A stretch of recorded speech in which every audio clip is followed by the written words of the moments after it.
Well, family, it's good to be here to celebrate our Christ together again. Good Sunday morning. I'm reminded that after 400 years of captivity, God heard the cries of his people, and he began the process of their freedom. Listen, it was a process, not a sprint, but a marathon. The process requires a plan, a strategy. And even after securing your freedom, it took 40 years for the children of Israel, for the old mindsets to die out and for them to move forward in their wilderness. In short, some things occur quickly, instantaneously, but to sustain meaningful, systematic change, it takes a willingness to see it through for the long haul. You do know that the scriptures say, "Be not weary in well-doing." Why? For in due season you shall reap if you faint not. Many of the changes we see today did not start today, but really were started years ago through the efforts of many people. And I declare that if you learn from your past, you're not doomed to repeat it. We've heard that time and time again. So I want to deal with Exodus. Exodus chapter 4, starting at that 29th verse in the new NIV. Listen to what it says. It says, Moses and Aaron brought together all of the elders of Israel. And Aaron told them everything that the Lord had to say to them and told to Moses. He also performed signs before the people, and they believed. And when I hear, and they believed.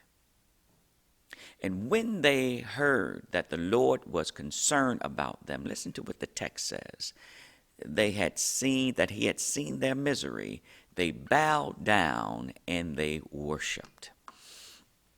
We are seeing progress. We're seeing progress being made both with the virus on the northeastern part, anyway, of the country, and with the reality of historic injustice for Black Americans within a larger context of all America. And like in the wilderness, like in that wilderness journey of the Israelites, our youth are taking the lead, and we are here to support and guide them. I'm excited about the young people, and I applaud you for what you are doing. Time out for that old system of separating Americans based on skin color. And now we are finally starting to hold these truths to be self-evident after 400 years that all men are created equal under the law of their maker. I can't simply change my last name and assimilate into the larger economic culture like so many others have done in this country years before, or adapt or adopt or change to keep other groups out when it's more convenient for me and mine. America has held my skin against me. In America, my skin is my sin. And yet, through all of that reality, we are still God's chosen. We are still God's people. In God, who created us, America has said, in God we trust. And it's the same God, in spite of the trust in him, we've allowed our behavior to dictate something different than what the book that we say we believe in, be it the Bible, the Torah, be it the Quran. We act differently. In spite of this reality, God has blessed us. He's blessed us to achieve, to thrive, to build before arriving on these shores. And since some people may not know this, but the location in New York City in Central Park was once a thriving black community with churches, businesses, economics, sustainability, and whites, angry whites at the progression of blacks burned it down. This is a fact. Facts are facts. And telling truth in American history raises a lot of dust. No one really does enjoy dust, of course, but to eliminate it does require us to acknowledge it, to stir it, to wipe it clean, and the rest will settle. A lot of dust has been righteously raised throughout our society, and I believe the best is yet to come. I believe that in order to take care of a problem, you have to address a problem. And if you don't address a problem becomes a bigger problem. Our ancestors have fought and died for this moment in time. And I wish my grandfather, I really do, and my great-grandmother could see my daughter standing with her friends marching for change, chanting for the rights of herself and others who are like her. I wish they could see the sea of black and whites, old and young people of goodwill coming together in this nation like never before, fulfilling King's, Dr. King's, and my dream. It is a necessary exercise in time, in the time of this nation's history, that we come together and acknowledge the progression that is occurring, the progressive moves that are occurring, and the history that led us here.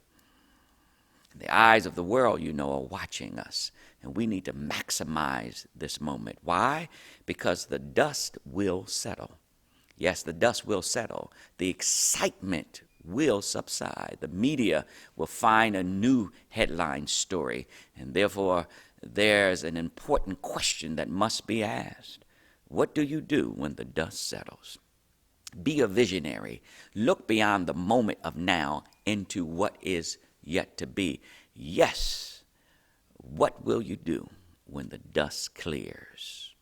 When the marching stops, when the protesters clear the streets, when the loudest voices are no longer heard, what will you do when there's no more lights, camera, and action for the cause of justice, when it's no longer popular to yell Black Lives Matter, even though they always mattered, even when treated as if we did not matter? We matter even when society, economics, and the system of oppression attempted to lessen our importance.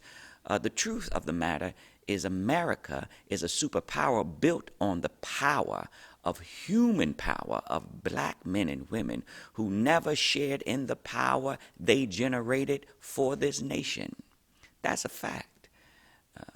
What do you do when a few goals are achieved while waiting on the main ones? When the quarantine is lifted and business goes back to business as usual, what do you do after the storm?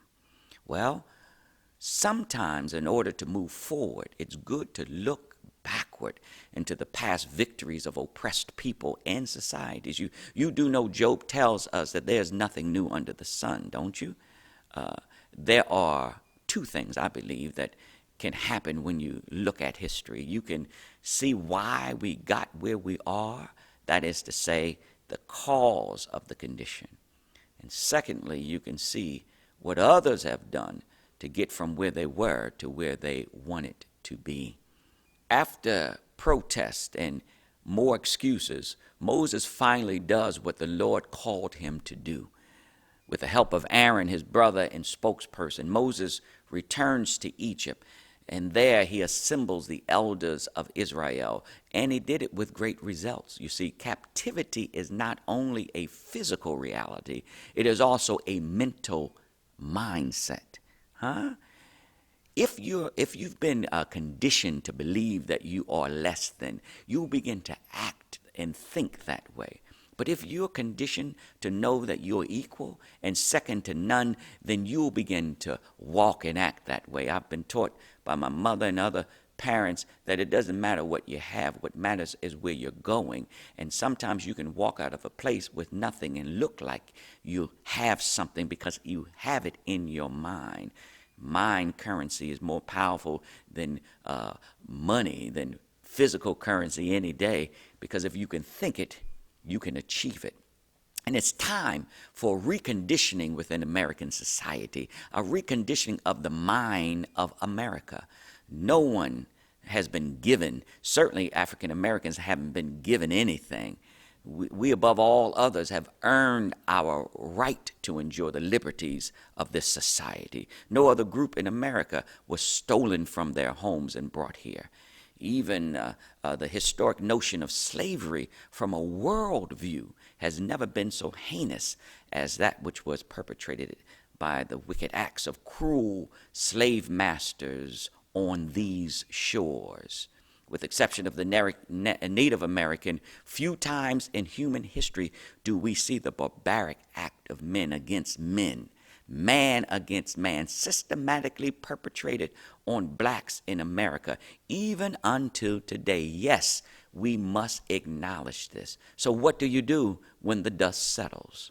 I solicit to you that first, we should never forget so as to be reminded never to allow it to happen again. Like many have said about 9/11, we should never forget the reality of slavery in this land. The Bible tells us of many times where there were major triumphs and major tragedies. Israel would mark the day as either a memorial or a celebration to commemorate the moment so as they would never forget. Juneteenth is coming, and we should celebrate the Emancipation Proclamation and also celebrate the fact that we are free, mind, body, and spirit. And even though that document was signed, it took some time before people even got the word of their freedom, and longer, 400 years, for real freedom to really exist. Today is our opportunity to maximize the moment of our freedom. We must never forget our history didn't begin, nor will it end in America today. We are sons and daughters of kings, don't you know?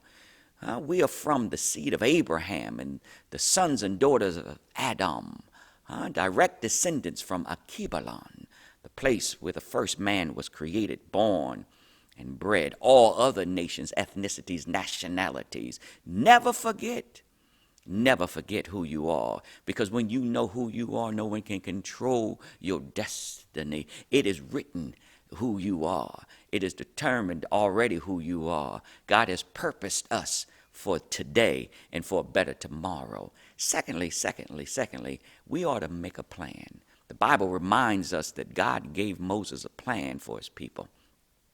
It's up to us, and it's up to you to follow along the plan, to line up, to stay in line, and to stay in your lane. And when the people did what was right, the Bible says, when God ordered their steps, when they stayed in order, when they thought from a progressive point, then they moved forward.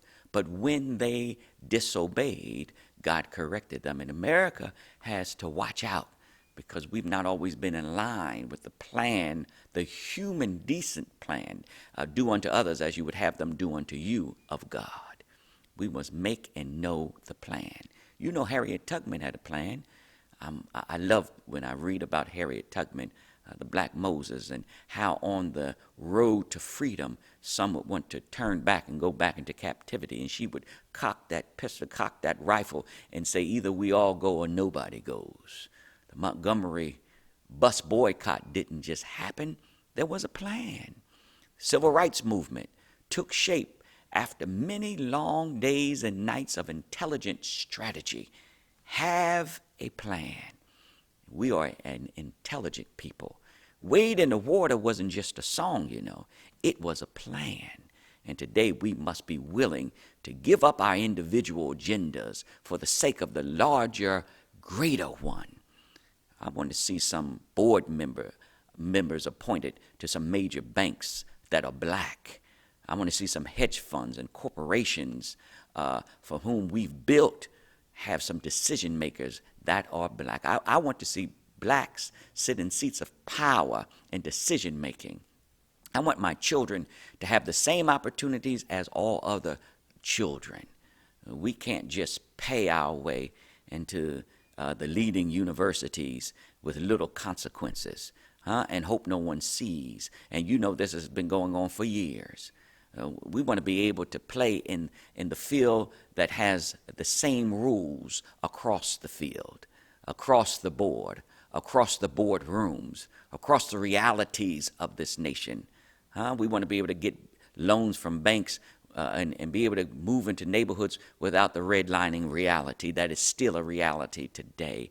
How can you tell someone, as Dr. King so eloquently stated, to pull themselves up by their bootstraps when the real reality is that they don't even have boots, and the boots that they had were stolen from them. In the words of James Brown, open the door and I'll get it myself. The freedom, if we're going to have freedom, if freedom is really the goal, if equality is the goal, if equal justice is to become a reality, we must make a plan and we must follow it, stick to it. The road of liberty has many twists and turns, and yet the compass leads straight. Having a plan keeps the momentum, the movement of reality, and no matter the detours, we can still go through. You know the song, you know the reality, you know the journey. Stony the road we trod, bitter the chastening rod. Felt in the days when hope unborn had died, yet with a steady beat. Have not our weary feet come to the place for which our Father sighed? We have come over a way that with tears have been watered. We've come treading our path through the blood of the slaughtered. Out from the gloomy past to now we stand at last, where the white gleam of our star has cast. Stop looking for a new Dr. King or a new Malcolm X. You are King, and you should be willing to become Malcolm. Together, let's work. Together, let's make this plan work. Together, let's work the plan and plan the work. And yes, we must never forget. We must make a plan, but ultimately, family, we must be guided by a greater power. The text says that after they gathered, they worship. Well, our worship is a response to the love we've received from our Creator. In spite of all the hate, we've received love, and worship is that response to love. And there's nothing greater, no greater power than the power of love. Dr. King wrote about this awesome power of love. Albert Einstein talked about love being more important and the next step beyond the discovery of relativity. Love is what keeps us and holds us. Now abides faith, Corinthians says, hope and love. But the greatest is still love. For God so loved the world that he gave. Our worship is our love. And our love is an action reality. It's not just a noun. You know love because you see love. And our love for God, our love for one another should be seen. Injustice anywhere is what? Injustice everywhere. whatever you do, whatever you say, never allow hate and ignorance, anger and envy to guide and guard your hearts. Only love can lift the people from hate. Only love can cause one man to stand up for another man, even at the risk of the threat of death. I tell you, love suffers long and is kind. Only love can change fear to favor and doubt to dancing. Hallelujah. At the end of the day, it was love that caused God to form the foundations of the world. It was love that created the cosmos. It was love, I tell you, that formed the path of our own salvation. It was love that carried the cross, and love died on that same cross. But early Sunday morning, love got back up again. Thank God for love. Love will never fail. Love, I tell you, thank God for love. Love makes us fight and stand for that which is right. Love will cause us to lift up our neighbor from the flawed narrative of separation, division, and bring them to the bright reality of the empowering power of God to bring us together in spite of our color, in spite of our origins of beliefs, in spite of our separation practices. Love will lift us up when nothing else can do, when nothing else can help. Love, amen, is able to stand in the gap. Love will move the mountains of fear and doubt to the zeniths of peace and prosperity. Love, I tell you, will make us march in protest. Love will make you get up, and love will make you sit down. Remember, God so loved the world that he gave his only begotten Son. He gave us what we did not deserve. And many of us know we are glad that we didn't get what we deserve. And we are better off because we received more than we could ever pay for ourselves. And it's all due to love. And when the dust settles, the battle will be won, and the victory shall be on the side of that which is right over might. Thank God for love. Love will conquer what armies could not conquer. Love will fix what looks problematic and never able to overcome. We all must stand before God one day. And when you stand before him, what will you hear him say? I don't care how rich, I don't care how poor, the common denominator is we will all die. But I want before the dash at the beginning and the mark at the end for that thing in the middle to matter. My life, your life should matter. Yeah, black lives matter. Of course black lives matter. And anybody who says otherwise is foolish at best. Thank God black lives matter. And if you got an issue with saying black lives matter, then you got an issue with God. Because the least of them, the ones who've been treated like they were the least, is who we should be focusing on. That's why we say black lives matter. It is idiotic to say, well, all lives matter. Yeah, we know all lives matter. All lives have not been treated equal. So that's why we emphasize Black Lives Matter. Get it together. Understand. Let's not be sidetracked with the nonsense. Let's focus on what really matters. When we can lift black lives, we can lift all lives together. During the Civil Rights Movement, more people benefited from the Civil Rights Movement than the people who created the Civil Rights Movement. Let's be real here. When the dust settles, we need to have our plan. We need to never let anyone forget. And we need to move in love for everyone. And at the end of the day, I want to hear him say, well done. Well done, thy good and faithful servant. You've been faithful over some things. And now I want to make you rulers over many things, because the dust will settle. And when it settles, I want to be on the side of right. I want to be on the side of that which is true. I want to be on the side of God. I pray that something has been said to encourage you. I'm encouraged. I'm encouraged to fight on, to march on, to move on. And yeah, there are going to always be detractors, but that's okay. When you're standing for what's true and when you're standing for what's right, you should anticipate some detractors. Let the haters come. And with more hate comes more love. Love lifts everything. If you don't know God, I encourage you to receive him, to know him, to accept him as Lord and Savior. Jesus died for us, and the best decision I ever made was to accept him as my Lord and my Savior. There's a work to be done, and we want to invite you. We welcome you to join us at the First Central Church in the work that we're doing. We invite you to join us at the Central Family Life Center, the work we're doing. As this pandemic slowly begins to change, as we slowly start to discover some remedies for this illness, this virus.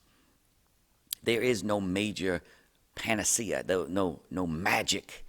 It's about time. It's about intelligence. I applaud the governor of New York City and the mayor of New York City and those leaders who are putting lives over money. And we see now in so many states where they were rushing to live what they are accustomed to, that the numbers are going up again. Because again, right always beats might. So please, ma'ams and sirs, join us. Be a part of the work that we're doing. It does take time. Truth is not a quick fix, but at the end, truth will win. Join us. God bless you. Heaven smile upon you is my prayer. In Jesus' name.